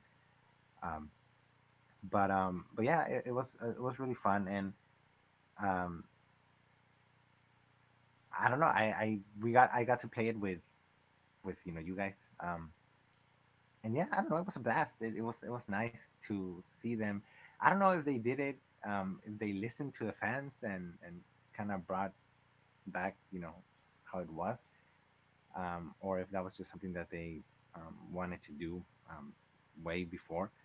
But it was nice to finally get something that we have been asking for a while, especially for a franchise that, like I said, was a big part of our childhood. So that's what's my number three. Nice pick. Arigato. All right. Should I move on to my number three? Yes, sir. Please do. All right. So for number three, for my number three, it's a game that I recently just finished playing. It's Monster Hunter Stories 2, Wings Woo! of Ruin. Um, I don't know, like it's. I remember, Ray, you put I think it was a meme or oh no, a clip. Uh, you showed us a clip of Mighty Keith saying that like, oh, Oh. it's Oh like yeah. what's it called? Shin Megami Tensei and like Monster Hunter Stories. You want to play a good monster catcher game. Chaos games. And not to throw like Pokemon under the bus, right? Like that's not the point I'm trying to make, but Yeah. like it's. I feel like I didn't know. I know Monster Hunter Stories came out, right? It came out like 2016, maybe somewhere like maybe 2017, I think. Mm. It was one of the last games I think that came out on the 3DS. Um, and I remember I bought the game because it was like very cheap, and I had recently gotten a 3DS, so I wanted to play new games. I saw the game and I was like, okay, man, why not? It's cheap, and I get to try like a new game. Um, and I played the game. I think it was last year, uh, and I really, really, really, really enjoyed it a lot. Mm. And I think that's also like when I started like getting to like Monster Hunter a little bit more. So I played that. It's a turn-based sort of like RPG, and it's also like a monster catcher game. You go and this in this game you get uh, eggs, right? And you go into like the monster dens, and you get an egg, and then you can hatch those eggs, and a monster comes out, right? Mm. And you can get into like if you get like a rare den, you can get a very rare egg, right, with more skills and maybe like a higher defense, maybe higher attack, maybe higher speed, so whatever it is. Mm. um and I don't know, like it was I was so again, not to throw Pokemon under the bus, right, but I was so used to like the Pokemon, right, like and I I enjoy Pokemon as well. Yes. But you know Pokemon sort of like shaped like me or what like a turn-based or like a monster catcher game was, right? And then trying this game, like it's a little bit different, but there's a lot of similar things, obviously, because you do get a monster, so monsters, and you fight with those monsters. But yeah, I played Monster Hunter Stories, um, and it's a simple story. It's a simple. It's very like I don't want to say like kiddie, but it's not as mature, right? It's like, oh, you gotta save this the land from a big monster, or whatever, right? Yeah. And you go along and meet friends and things like that. And then having played that game, I'm so glad I played that game because going into Monster Hunter Stories 2, uh, the story is what it's way I think it's way better. It's very well written. Mm. And then like the characters also you really connect with the characters. And there's a lot of fan service for those who played the first game. Um, like you get to see characters uh, from the first game, and it's like I remember playing this game and like seeing characters or seeing characters that I recognize, and it's feeling excited, right? Like, oh my god, like it's this character, and like I can Nice. believe it, and it's like I don't know, and it's so cool. And I honestly I was surprised that I enjoyed this game as much as I did. Um, but they added voice acting to this game, so you get to see like the characters interacting, and something that the first game didn't do. It's a beautiful game. Yes, it runs on the Switch, and with games running on the Switch, sometimes just like dropping frame rates and things like that, which it does hinder like the experience a little bit. But I think everything else overshadows that. Mm. Uh, it's such a really cool game. It's one of those games as well that I started playing it like in April, and I barely finished it uh, last month, right? Mm. Because I was playing other things and work and things like that. But Sure. I would always go back to it, and I wanted to play it. I wanted to finish the story because it is an intriguing story. Um, And I think like the first game, like the start of the game, it's kind of slow, and it does take time for you to get into it. But then, after that, it's sort of like you just want to keep playing. At least for me, right? I got really into the story. I wanted to see like how the story was gonna end, and but yeah, and you know, um, I think people should give it a chance, and play this game because it's really cool. It's really nice. I know Marcos played the first game already on the 3DS, and he liked it too. Jose, I recommend it. I feel like you would enjoy it. Um, but yeah, I think it's weird that we actually got a sequel to the first game Yeah. because I don't even know if like the first game, it wasn't that big. Um, but I'm so glad I was able to play the first game. It's satisfying. Um, you're satisfied playing the second game because it throws you references from the first game, and you're like, oh yeah, I know that. Like I know what he's talking about. That's And it's also sick. perfectly fine for people who haven't played the first game. Because it's like they do sort of like do like a recap of moments that happened in the first game. Um, but yeah, I don't know. It's really cool. It's a really special game, honestly. And like Dang. I can say like I don't know. I loved it. I love the game. It's really cool. But yeah, so that was number three. I said I. Yeah, start crying. Nice. I said this before. Andres. I played Persona first, and then Andres kind of became the Persona expert, at least for Persona Hmm. 5. And then you, Right. and then I introduced you to Monster Hunter, and then you kind Hmm. of just take over and just play more Rise than I did, and you actually play Monster Hunter Stories too that I didn't even Yeah. buy, you know. Right. So, but this Yeah. does. I don't know. Uh Yeah. huh. I I was gonna was. say Yeah. Go ahead. You first. oh sorry yeah, so just really quick but yeah, like after I finished this game, like I remember, amiibos came out right for like this game, and I was like, I don't really need those, and I kind of want them, it's like I want the Ah. amiibos for this game. And also like this game, like it helped me uh, like memorize the monsters names, which is something mm. that I struggled with like back when I first started, like in the with the ultimate on the Ultimate. Switch.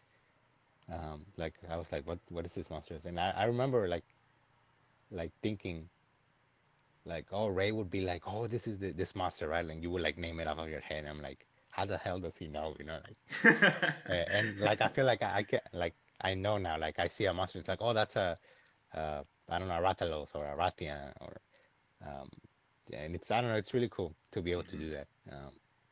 And I enjoyed it. So also like that really helped me with the names and getting familiar with the monsters and I sort of have like my favorites now and things like that. So. Nice. That's awesome. That yeah, it does play. Even though it's small, it does play quite a bit of a enjoyment factor when you play Monster Hunter. Just being familiar. Mhm. Yeah. What was I gonna say before? I forgot. Yeah. Sorry. It's okay. Uh, it wasn't very important. I was just gonna expand on what I said. What I was already saying. I think so. We're good. We're good. Um, for my number three. So my number three is not a full game. Well, is it a full game? It's DLC to a game that came out last year, and that is Final Fantasy VII Mm. Intermission. Right. So Final Fantasy VII Intermission that came out in June, I think, also around that time of this year. It gives context to a that's going to be a big character or a substantial character coming up in the sequels to Final Fantasy VII Remake, and that's Yuffie. And Yuffie, I feel like I liked her from the original when I played the original back in 2016, and I feel that they give her personality, or they craft her personality so freaking expertly in this game.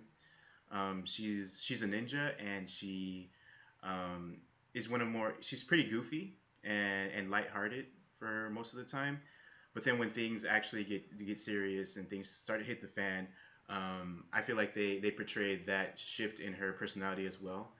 and make her very believable. And I feel like that is really great because as a character that I liked already, and just seeing it brought to the PS5 and 60 frames per second, and having everything just fall into place. The combat with her shuriken, having her do ninjutsus, and everything's so fluid. There's also like a combination attacks that you can do that actually is really unique, and I feel like more games should do. Like it's not just a thing like, okay, help me for this, and then they help you for a second and then they're gone. It's actually a persistent like cooperation attack thing, which is really cool. So the game's stunning. They do reuse environments from Final Fantasy VII Remake, but just with the new context of her adventure, it makes it fresh and exciting. And there's also a mini game that's really exciting to do, and it's actually very fun that they brought from the original game. So thoroughly enjoyed my time with Intermission. Yeah, I think I would count it as a game by itself. Um, Hmm. because it's a different like story, and so yeah. Yeah, I agree. Okay, so that was Do we three. I have think. like any news? Uh-huh. Do we have like any news for like the next part of the story, like Not Final yet, Fantasy? dude. No. Damn. Yeah, How many parts it's gonna be? It's gonna be a trilogy. that's the speculation right now, but there's no official confirmation of that. Right. So We'll see. we shall. Okay, Jose. Wait, What's I your think what's it's your you. number two, Jose? Is it? Okay, yeah, yeah, yeah. That'll work. That'll work. What? My Yeah, turn? yeah, yeah. Yes. Oh. Your number two. Okay. So my number two, I don't know. I guess this is cheating, but I'm gonna say Skyward Sword HD. I Um, wouldn't say so. and Yeah. I mean, the reason why I would, well, or why I chose it, is because like the original Skyward Sword, and I think I've already mentioned this in the past, but the original one, I didn't really.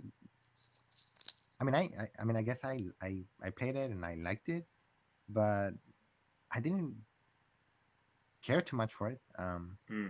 I do feel like, well, back then, Skyward Sword was one of the weakest entries yet, um, especially because that was the follow up to Twilight Princess, and I really liked Twilight Princess. So when Skyward Sword came out, it was very barren. I felt like, um, and yeah, like I don't know, I was young and young and naive, um, but yeah, I didn't really fully appreciate it, I guess, the way that I should have.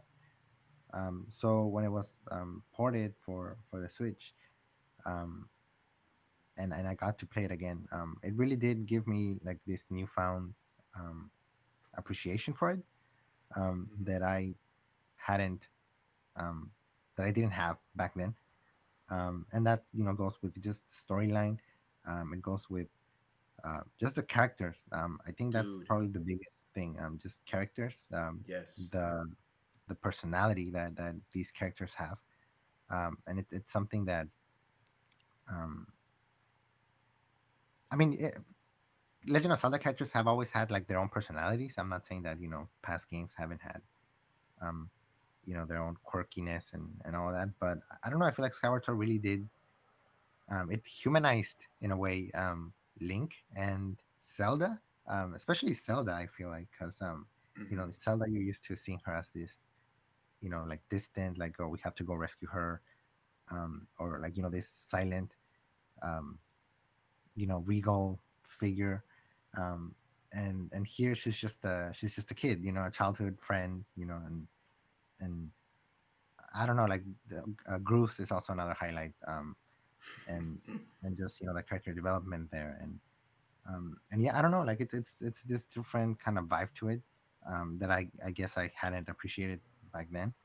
Um, and then I remember, when it came out for the Wii, I felt it was very repetitive. Um, but I don't know, like playing it now, it makes sense, and it didn't really feel like a drag. Mm, It kind of, I don't know, like in my head, it's just like, oh, okay, well, this is how it should be. Like, this is how it is. mm, It's not a hindrance.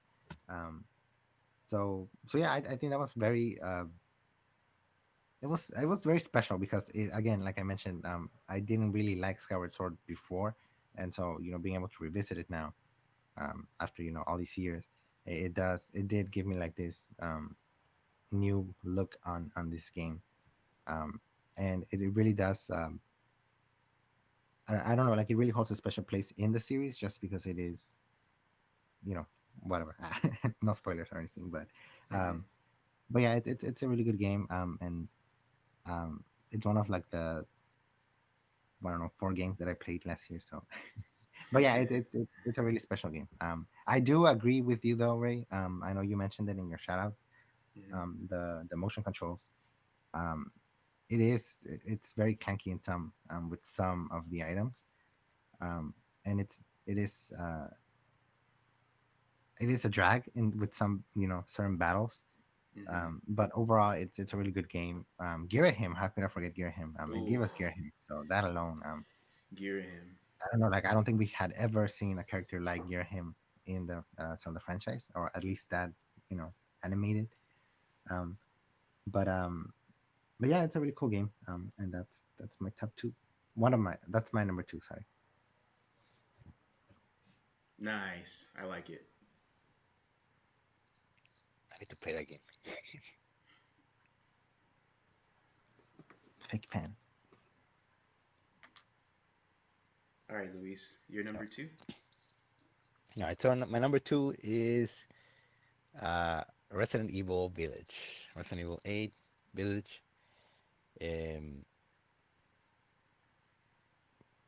that was 2021, right? Yeah, yeah, it Yeah, it was. was this year, right? Uh-huh. Damn. Okay, so yeah, so Resident Evil Village.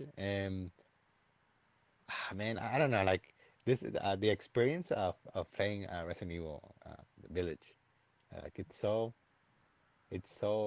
unique and it's so different from the experiences that I played other Resident Evils. Mm, Um, Before I played Resident Evil Village, I played Resident Evil 7, which is also like another. It's a really good Resident Evil game. And before that, I played the remake, RE3 remake and my RE2 favorite. remake. I'm not ashamed I to just say will it. have something to say on that. Yeah, yeah. No, and that's fine, right? Yeah. Um, so going into this, like looking at the trailers and looking at the first looks and things like that, the type of game that was going to be, like the environment, um, like I really dug that, right? Like the gothic kind of aspect to it. So once I started playing it, it's so it I think I was looking at like or I was listening to like a review, and they said that like that there's like it's a horror game, but there's like all the kinds of horror you can think of like are in this game, right? And I think that describes it a little bit, like it's spot on, because you do have like the like you're walking in this like, which is I think like the beginning, right? Like you walk into this and this uh, this I don't know, snowy village, right? And it's all dark and you just hear footsteps behind you and like around you, like running, and it's very like you're on the edge of your seat, right? Kind of thing. Um, and then you see like, you go into like this, like it's more of like uh, um I want to say, I don't know if, I guess environmental horror, I guess, like just like the aspect of like the mansion, right, that you go into, or like the castle. Um, Mm, it's very like classic, and it's very like campy as well too. So you got that kind of horror, and then there's this section where you go, where it's very like psychological horror, and I think it's like one of my favorite parts, and mm. it's very Silent Hilly. Um, and I'm not gonna go into like details in case you know anyone wants to play it, but like it's so like that part specifically, like the psychological horror, it's it was so surprising because it's not something you think about when you think about Resident Evil games. And I remember I played that like at night, and it's like I was scared, like that part specifically, like it really scared me, Hmm. and for that reason, I think it sort of like grabbed me even more, and then after that, it was a little bit more actiony, um, with again with those campy that campy horror with it, right? Because you got like this, mutated creatures and and again, I won't go into that, but like even like there's some humor into it as well, like with some of the characters' interactions. Um, and I don't know if it's done purposely or not, but it I think it lands, or it adds like a charm to it, and I really enjoyed that. And but yeah, like and I think you go through this world, right, as Ethan Winters, and he I think he kind of became like a meme, I guess, Yeah. but um, but I don't know, like he grows onto you. Like I really cared for Ethan, and by the end of the story, it like it hits, like the story hit, like the end of Hmm. the story hits, the story of Ethan, Okay. and and you, like I don't know, like I don't know, like you feel connected to him, like you went on this adventure, like going from Resident Evil 7 into 8, with him, and as a character, yeah, he might do like, or he might say and do like dumb things, but you sort of like, again, for at least for me, right, I think there's a charm to it, um and like I don't know, and having played this game, it made me appreciate like Ethan as a character, right, in this world, um because in a way it's sort of like, he's sort of like a normal person going into this freaking weird worlds and experiencing all these weird things, and you as the player, you're kind of like, you know you're kind of him, right? Like you're Sure. also like experiencing these things, and you know you're like, what the hell is going on, right? And I don't know, it's really cool. um but yeah, I don't know, like I think, like I really enjoyed Village, and I think it might be like on my, at least on my top three Resident Evil games. um Ooh. Okay. yeah, because I really enjoyed it, and I can't wait to see, like, to play the DLC, and for them to show the DLC, like what they're gonna do and how the story is gonna progress from Yeah. here. Um, but yeah, like, oh, and just really quick, like I guess the characters, right? A lot of these characters are very um, memorable, and especially like Lady Dimitrescu, right? Who's gonna forget that, right? And, Yeah. but yeah, like it's so cool. I don't know. I really love this game as well, and I enjoy playing it. And like sometimes I think about like I kind of want to play it again, like go, maybe do another run. Yeah. But then I remember all the games that I need to play. But yeah, it's a game that I will go back and play it again. Um, Sure. yeah, it's really cool. Well, I gotta ask this since this is kind of the hot debate sometimes. 7 or 8. Yeah. Oh, I was thinking of that. Um, I don't know. I think I'm gonna go with 8. Ooh. Um, yeah, but 7 is it's really good too, and I think 7 sticks to the RE formula more, like that kind of horror, like you're in this house and there's monsters there, Hmm. um, as Resident Evil, it's more campy. It's more like, uh, I don't know, like I don't know how to describe it, but um, like I said, I think there's different types of like horror and scary in Resident Evil Village, um, and I think I enjoyed that more Okay. from Village. Um, but yeah, yeah, and I've heard that question being asked as well. And it's a tough question. Gotcha. RE Village. For the next one, do you want another first person or would you want a third person? Mm, I think maybe I would like a third person, like for them to go back to a third person Hmm. uh, style of Resident Evil. sort of like, okay, sort of like end this the first person, uh, what's it called, like saga, I guess, with Ethan, right? Like make the Ethan saga be only first person, and then just move on. But I wouldn't be mad, right, if they went Hmm. with the first person. Maybe like even do like a trilogy kind of thing. Um, Yeah, uh, so, but I think I'm leaning more towards like a third person. I kind of want to get that again, or go back to that. yeah. All right, nice. Okay, so that was your number two. Um, my number two is going to be Monster Hunter Rise.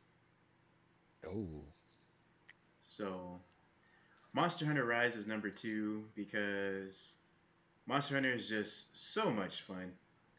And after coming off of Monster Hunter World and Iceborne, they had a very high bar to set. That was my introduction to Monster Hunter. The graphics were amazing, especially when the PS5 dropped and it got 60 frames per second. It was even more amazing. So yeah, this was going to be on the Switch, so therefore it was at an inherent disadvantage. But they delivered. They delivered quite quite handedly as well. For World, the World story wasn't the greatest thing ever. Here, it's not also not the greatest thing ever. But what you go into Monster Hunter for mainly is for the gameplay, and I feel like Monster Hunter Rise has the greatest gameplay out of at least the ones that I've played, which is Ultimate, um, World, and Rise. I feel like that grapple hook or the they haven't played it in so long, not so long, but what is it called? The wire bug. Wirebug, yeah, Wirebug.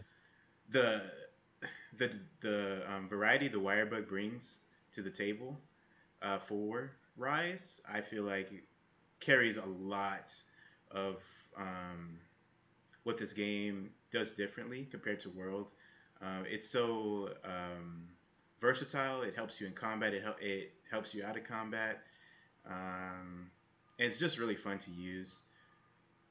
The improvements they made to the weapon, where you can choose different abilities you want to be on your weapon. Like for example, if you, for the longsword, if you either want the I think it's these two. It's either the ability where it flings you up in the air and then you come down and you do massive damage that way. Or if you just, or you want an ability where you use your wire bug and you fling yourself towards the monster and you do a spinning attack and you do damage that way. There's different varieties to the weapons, which makes it more fun to mess around with and more replayable. Um, I just feel like I've been playing so much Monster Hunter that I feel like I just need a little bit of a break from it. But that doesn't to take away that this is the best playing Monster Hunter in my opinion, and I bet it plays even better when it comes to PC. So I applaud them for what they put together as a follow up to World, and I look forward to Sunbreak. That's going to come out Yeah, this year. this summer. Yep, I got to catch up.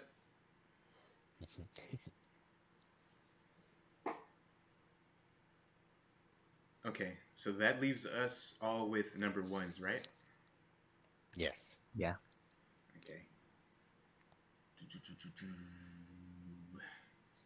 How are we gonna choose? Just I guess I we can go. go.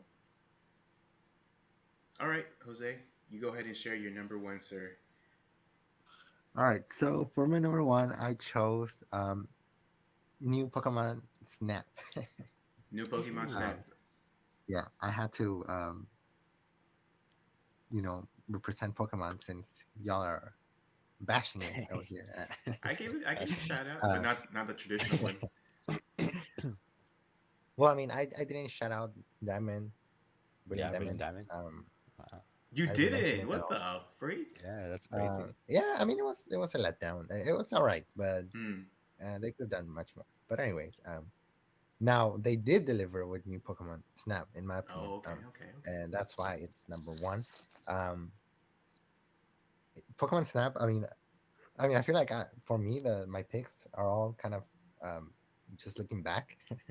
um, but yeah, so Pokemon Snap again was first release. Well, the first one was released for Nintendo 64, which was our first console. It was one of the first. It was one of the first Pokemon games actually that I played. Um, Even before like the core games, like the handheld, you know, Game Boy and all of that. It was Pokemon Snap and Pokemon Stadium. Mm, And Pokemon Snap back then, like it was one of my favorite games ever. Um, Hmm. it was so much fun. It was so simple. Um, and I guess people could look at it and be well. When it first was announced, a lot of people were like, I guess the bandwagon was already there. Hate anything Pokemon related, but a lot of people were like, "Oh, why would you pay this amount of money for taking pictures?" And I guess it makes. I understand where they're coming from, um, but it works somehow. For some reason, it works, and it's very engaging and it's very fun.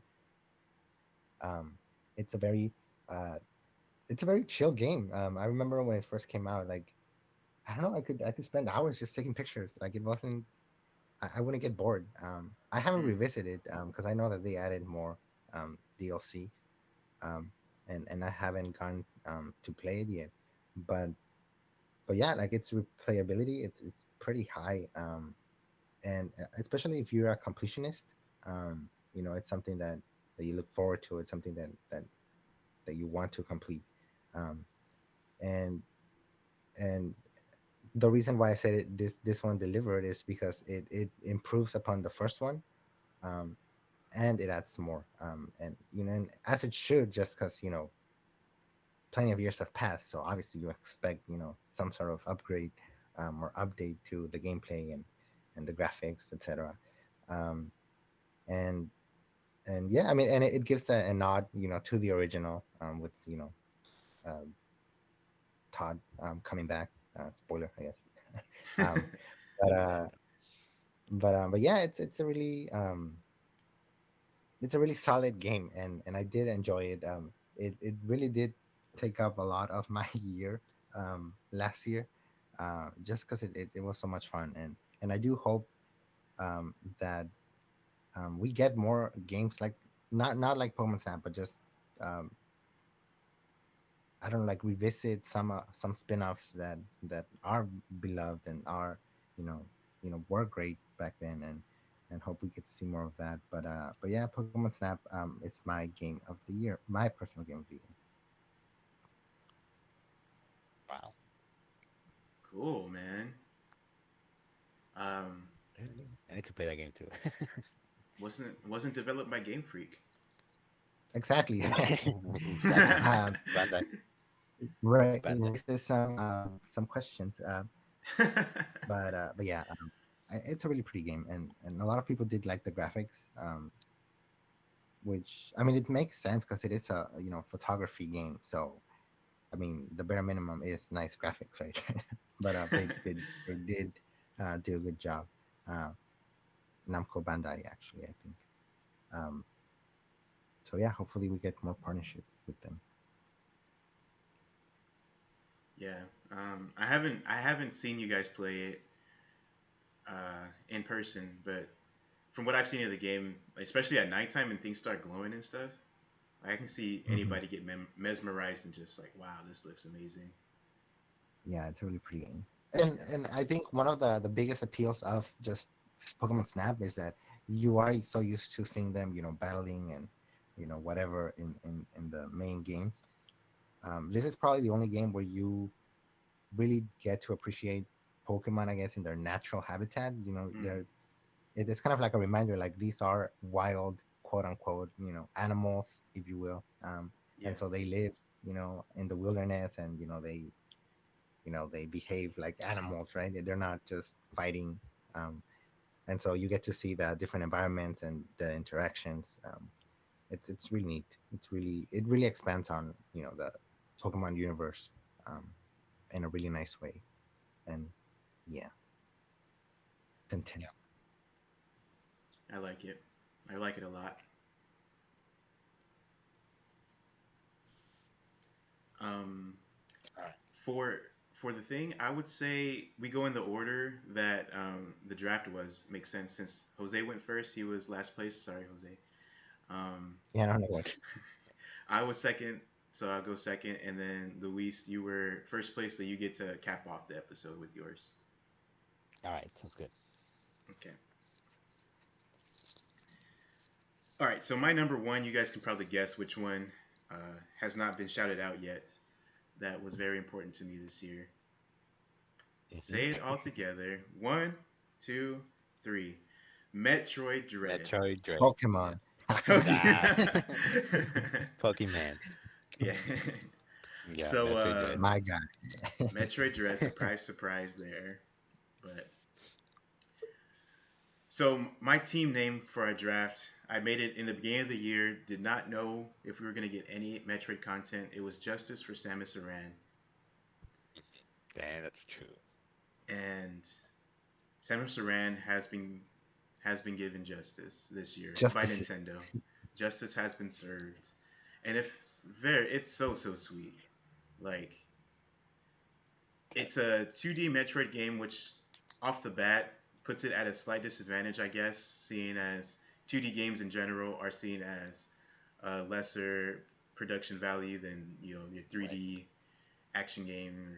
Um, but but man, this is just perfect storm for me. What the game turned out to be and how I came up with Metroid. Playing the entries on the Game Boy Advance, Zero Mission and Fusion, um, and this turning out to be the greatest 2D Metroid ever, in my opinion, and by a Damn. lot of other people's opinion. Yeah. This is it. Um, Samus controls better than ever. She's portrayed better than not better than ever. I would say. I think her portrayals in the Prime series are also very superior and very good. But I'd say it's right there with her portrayals in the Prime games as well as the 2D games. Like she's portrayed well all the time, but for this one in particular, um, how she's animated and what they decided to have her do while she's encountering the things that she is during the game, whether it be for bosses or for regular schmegular enemies um, Hmm. during cutscenes. Like they had a vision here. The person Sakamoto, um, the development team that was able to get that vision across in this game, it's so expertly done. It's they don't push it too hard. They do just enough to um, capture what Metroid is all about, which is exploration, which is um, feeling a sense of supreme sense of connection to Samus, um, making her just staying true to her character, and just doing that while also taking like liberties here and there to just make her feel even more cool and more capable, especially since this is the latest game in the timeline. It's actually pretty surreal that this happened, Yeah. and I I've only played it once. I played it 10 hours about, um, but I played the heck out of it during the time that I did. I do want to revisit it, and I have just a little bit, but definitely it is primed for multiple playthroughs. It's easy for you to do that. When I did it, I got all the items off the bat, so there's a little bit less reason for me to do it, but there's also unlockables that you can get. So definitely going to be trying to get those and revisiting this gem of a game that we've been given this 2021. And even though people say that we didn't have that super mega blockbuster hit of the year, uh, Metroid Dread is it should be experienced by as many people as possible. Um, and it's the best. It's some of the best stuff that Nintendo has put out, in my opinion.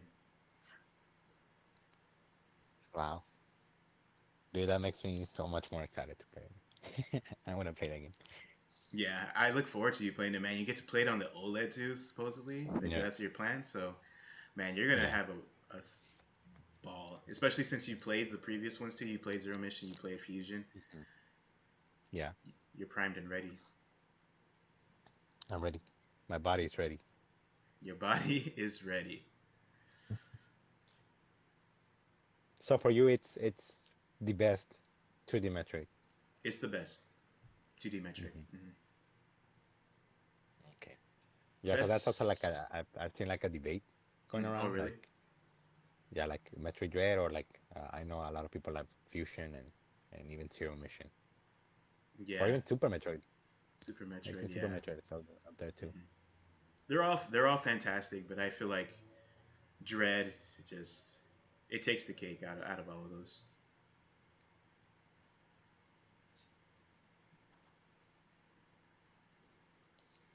All All right, right. All right, all Luis. right. Well, So I'll go ahead and finish this off. Um, I think at least you, Ray. I think you know which one it's gonna be my game of the year. I can. Um, You want to do the 3, 2, 1, and maybe we'll match. Hopefully, we will. all right, all right. So Jose, I don't know if you know, but you can try. So yeah, so like a three, two, one. Monster Hunter Monster Rise. Hunter Rise. Yes. So Pokemon. Nice. that Pokemon, Brilliant Diamond, the Balan Wonderland. Um, but yeah, yeah. So my game of the year is Monster Hunter Rise, and which is surprising, I think. Um, Yeah. I think I surprised myself because it's like I was thinking about like the games that I played this year, or this past year, and like the first game that I thought about was Monster Hunter Rise. Like Wow. it's like I connect that game to this year specifically, um, or this past year, sorry. And yeah, I mean it's not my first Monster Hunter. I played Ultimate with Yurei, um, Hmm. and I played a little bit of World. Um, I think we did one hunt on World one time, Yeah, I think there and was like an open demo or something like that. yeah, it was like an open demo. Um, and I enjoyed those experiences. Ultimate, there's a lot of things that I enjoyed from that game. Um, but something about the gameplay, right?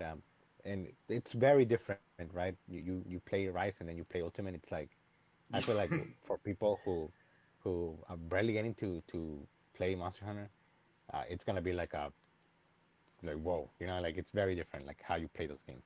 Yeah. It's so when I played Ultimate, it is what it is, right? And I played it and I enjoyed it, right? And the loading times, right, when you go from area to area, uh, it kind of took you off a little bit from the experience as a Hmm. whole. Um, and then it's a little bit slower, right? Um, and that's fine, right? That was what it was, right? Uh, but then like Rise, I think Rise was the one that like uh, just got me, like it took me. And I think it has a lot to do with um with how you play it. Um, um, like the pace, like the what's it called, like the speed of it. There's no loading times when you travel through areas. It's like you're thrown into this world or this area, and you just go and find that monster and kill it, right? And I don't know, like you mentioned a lot of it as well for you because it was your number two. Hmm. Just the wire bug as well. It adds so much to it. The idea of going, because I remember when I think they called it rise because it's more vertical, right? You can climb mountains and then you can like jump and Oh, wire bug to another oh, area, things so like that, right? good. It's so cool. It's so it's. it's so cool. Like it's game changing, right? Right? Like it adds so much to it. It adds to your combos. It adds to your the way you deal with monsters. Um, it, it's so cool. Like I think all games should have like some sort of grapple hook or like wire bug kind of thing. Um, Pokemon with a so that grapple made it hook, like Arceus. right, right. That'd be cool. Yeah, so that makes it really like easy to play and fun to play. And yeah, and going and talking about like how easy it is to play, I think this is like uh, the perfect Monster Hunter game for newcomers to come in um, and to play this game and really get to know a little bit about the monsters, right? And learn a little bit about what Monster Hunter is. Um, but yeah, I mean, uh, I don't know what more can I say, right? It Mm. was really fun, and then you have like the multiplayer, right? I was able to play with you, Ray. Um, like I had a blast. Every time we play, like I enjoy playing it, dude. Like it's so fun, especially when you play with someone like with a friend or like friends. Uh, just going through it and killing monsters, and I like the idea of of going into this world not knowing what monster it is and figuring out how to deal with it, right? Mm. Because sometimes the way you deal with like different monsters can vary. Maybe sometimes it's easier to I don't know, like trap them or catch them Yeah. or just slay them and things like that. Just going about them. It was really fun, like strategizing and things like that. It's really cool. It's so much fun. And then uh, I remember like I would like when we weren't playing it, like I would go ahead and play it by myself, right? And like I remember like every night, like after work or whatever, after I showered, and I would go to like the kitchen area, just open my laptop and I don't know, put on like a YouTube video or something, and then have my Switch Mm. and just play Monster Hunter and just go on hunts and hunt monsters. And I think that's why I added so many hours into the game. Yeah. Um, and I never got bored. I think I completed all the missions on the hub. Dude, yeah. Um, yeah, like it's crazy. And like I remember like when I finished it, I was like what the heck? Like how did I do this? Um, and like I said, like even more recently, we played like a couple months ago. We played. Um, we went back to it, and it kind of like reignited my my need to play it. I wanted to play it. I wanted to to hunt more. Um, Yeah. so yeah, so I don't know. It holds a really special place in my gaming history, I guess, my personal gaming history. It's such a fun game. Um, eh, I'm definitely gonna go back to it. Either again just to because I do want to get I think there's more content that they added like before uh, what's it called like what's the expansion gonna be called? Um, Sunbreak. Sunbreak. They added more monsters, but I'm not sure. So I do want to do that. I want to level up my character and just be prepared for the expansion because I do want to play that. Yeah, Um, dude. but yeah, that's my number one game, the GOTY. Man, so well presented. Yeah. I Amazing, amazing.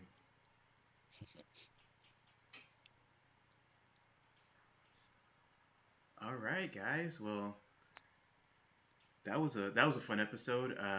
We have been recording for over 2 hours. Yeah. So, uh, one of the longest episodes we've recorded, but I think this is a good way to start off the new year, Hmm. seeing what our favorite experiences were and looking forward to Yeah. 2022, which is something we'll be doing formally next week. Hmm.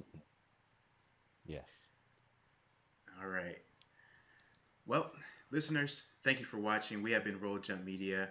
We cover video games. We talk about our favorite video games. We talk about the gaming news.